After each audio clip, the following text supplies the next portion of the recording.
Okay, this is Spencer again, the Tampa Bay wallpaper installer on a commercial wallpaper installation. And I was showing you on another segment how to prepare the walls for this very expensive and glossy Wolf Gordon wallpaper. So the walls were a little wavy, so we remedied that by giving it a level 5 finish, which is simply coating the whole surface with a fresh layer of plaster to give the wall a new substrate, to make it flat. The way you do that is to take a straight edge, at least 4 feet long, put it on the surface and move it around, and when you see sunlight or reveals between your straight edge and your substrate, then you know where you have to fill it in. You get the idea. You put something straight on something wavy, you're going to see how off it is. So I'm just going to show you now. This is a typical scaffold. And so I think I'm going to take you up there with me so that you can see up close, as opposed to yesterday when you couldn't. All right, let me put you up there.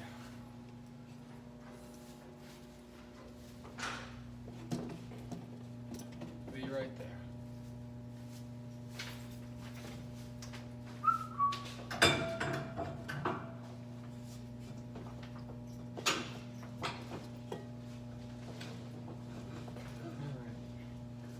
I'm going to move you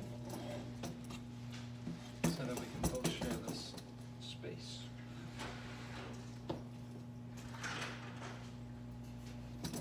Then I'm going to bring you down. Now, I don't know if you can see from the camera. You probably won't be able to. The waves. Just want to show you how up close you can get. Should just show you the different tools. I think I'll just do it and you just watch it. How's that?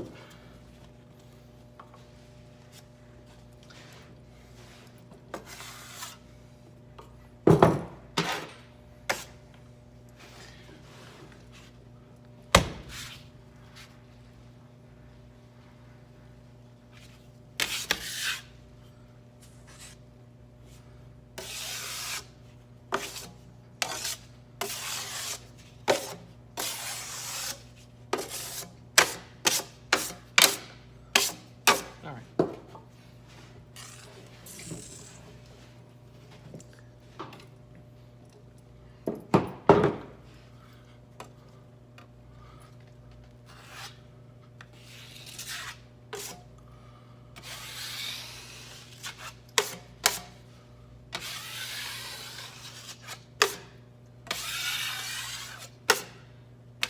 It's a lot easier to get against the corner with this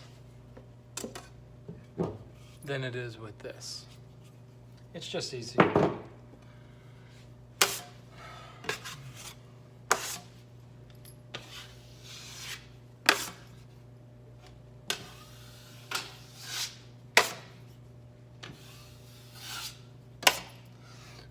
Okay, so let's see if we can move you over here.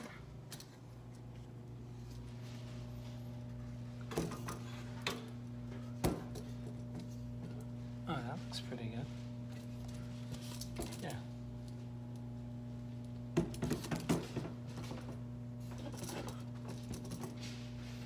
So.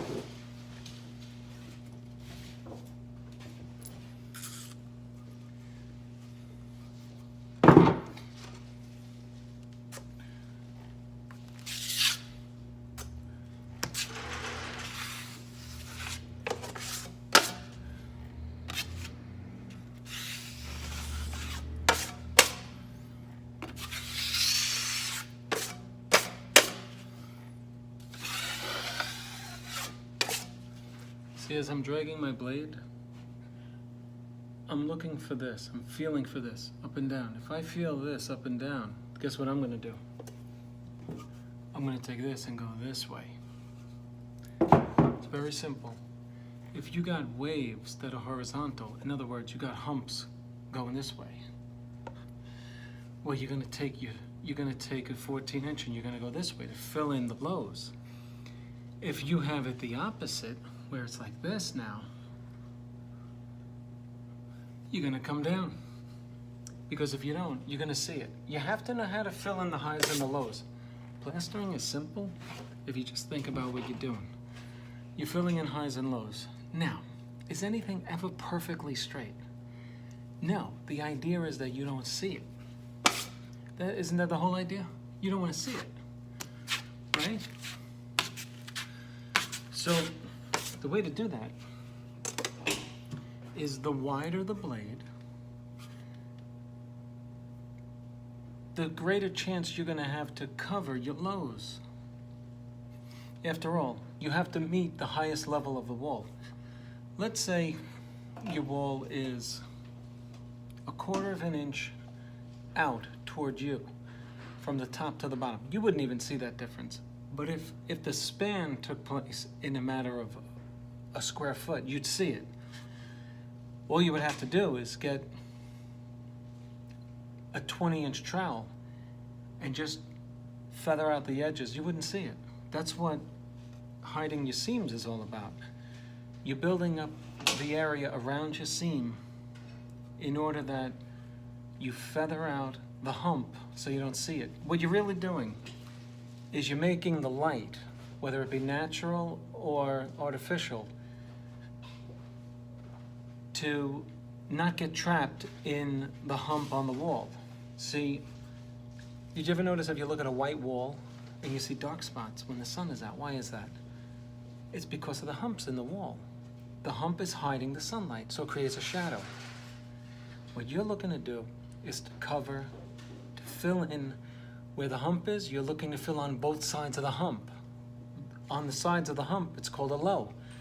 So if you picture a hump right in the middle of my trowel and I'm filling in the sides of it, you're not going to see anything. The light won't get trapped in it. You understand, right? That's all it is. That's all there is to it.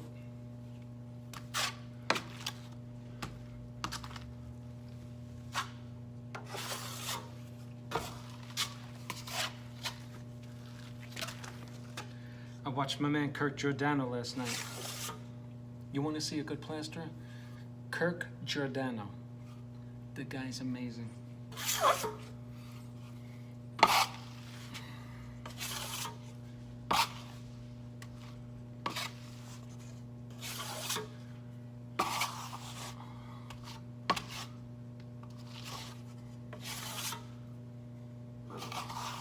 If you do check him out, tell him I recommended you. He's a really good guy.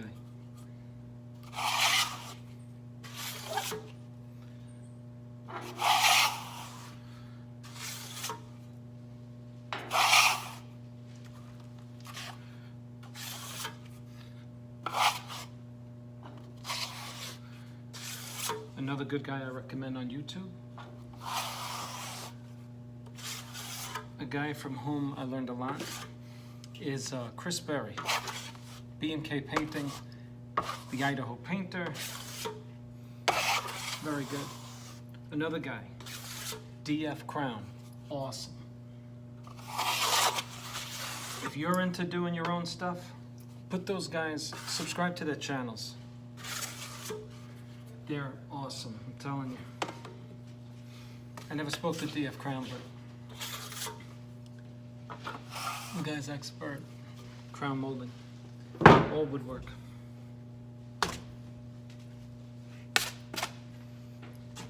Sometimes if mud gets too heavy, I just put it on the wall.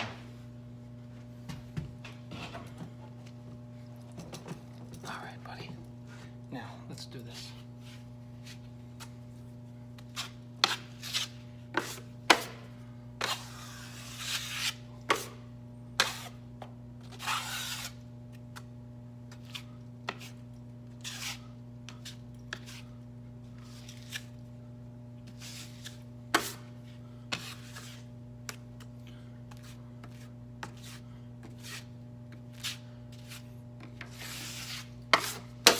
I know this is boring for some people, but for you guys who want to do your own work, When I was coming up, there was no YouTube. Now, everything's on YouTube. It's amazing. It made a lot of printing obsolete. I mean, who needs to go to the books anymore, right? When you could learn hands-on. But I like when somebody explains what you're doing. Like plastering, if you just understand what you're doing with it. Theoretically, the wider the trowel, the flatter the surface is going to be. But why? Because your new substrate that you're forming is going to be as flat as your straight edge, right? So that's why we use Darbies. I got a 4-foot Darby. I think I showed you on another video. Yeah, if you look up how to repair a popcorn ceiling, I think on part 3 or 4, I used the Darby. And then I level out the surface. It came out beautiful. Anyway, I love plastering. Because it's just a great skill to have, you know?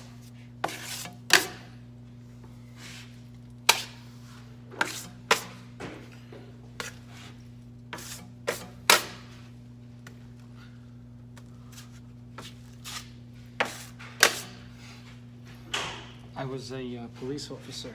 I became a lieutenant in one of the police departments up in New York. And somebody I used to work with said, Spencer became a painter. And he said, who can't do that? This guy was an expert in a lot of things. He was a maintenance guy. Anyway, when I heard that, I said to myself, a lot of people can't do that, you know? What he was really doing was degrading the value of his own work. He thinks everybody can do what he does. So he's saying, who can't do what Spencer's doing? Because I was a lieutenant. But I'll tell you what, anybody can be a lieutenant, but not everybody can do this. So he was dead wrong. You know what I'm saying? You take a test on a Saturday, you memorize a bunch of things, you become a lieutenant.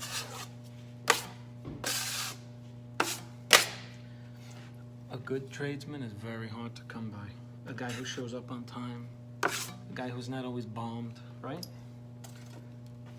Think about it.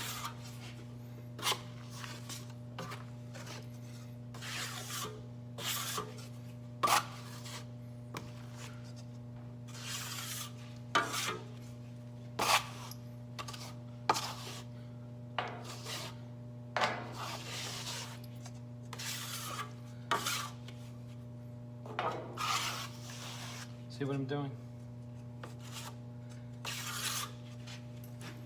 Are you noticing these walls don't even have to be sanded? I wish you could see it. I don't think you can.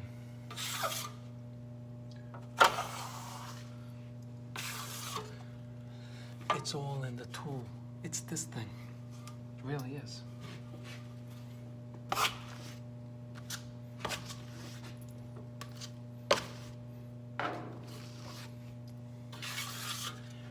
I love when I see plaster guys with plaster dust all over their face and all over their hairs. I kind of laugh.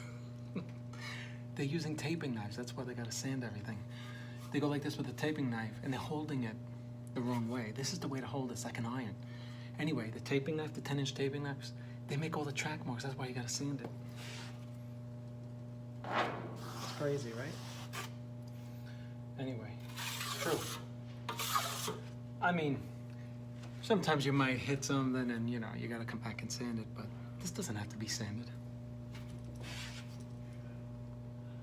Beautiful work.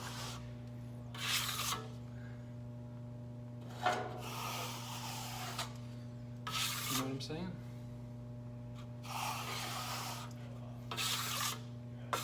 Now, remember, you can't keep going over your work. You have to... There comes a point at which, if you go over it, you're gonna heat up the compound, and it's gonna dry as you're dragging this metal thing across it, and it's gonna ball up on you.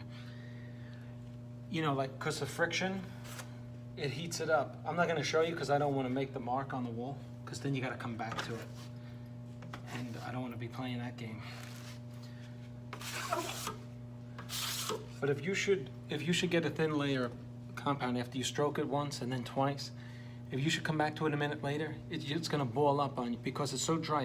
It's so thin, it starts drying, and the friction from the blade, it like cooks it up for a second, and then it makes it ball up as you're dragging your blade, and then you can't fix it. You got to leave it alone and come back to it when it's hard. Don't try to fix something like that until it dries. It'll drive you crazy. Been there, done it. You know what I mean?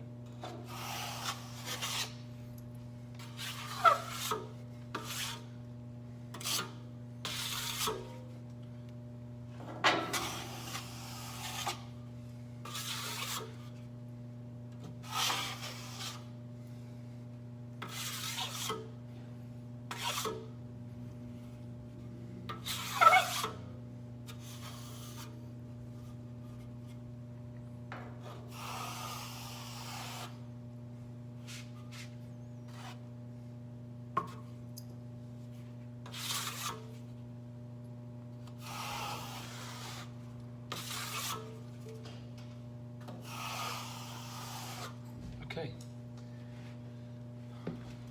I am not sanding this. I'm being honest with you. If I sand it, I'll scratch it up. That's how good it is. Check it out. Check it out. You really can't see it. But you try to find any faults in there. It's perfect. Anyway, I think I showed you enough. I think you're getting bored. I'm not bored. I love doing this. So I'll close the video here.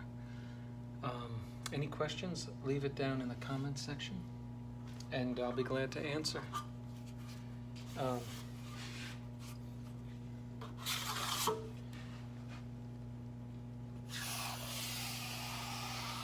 It's beautiful. I love doing this. Okay, see you on the next one. Bye.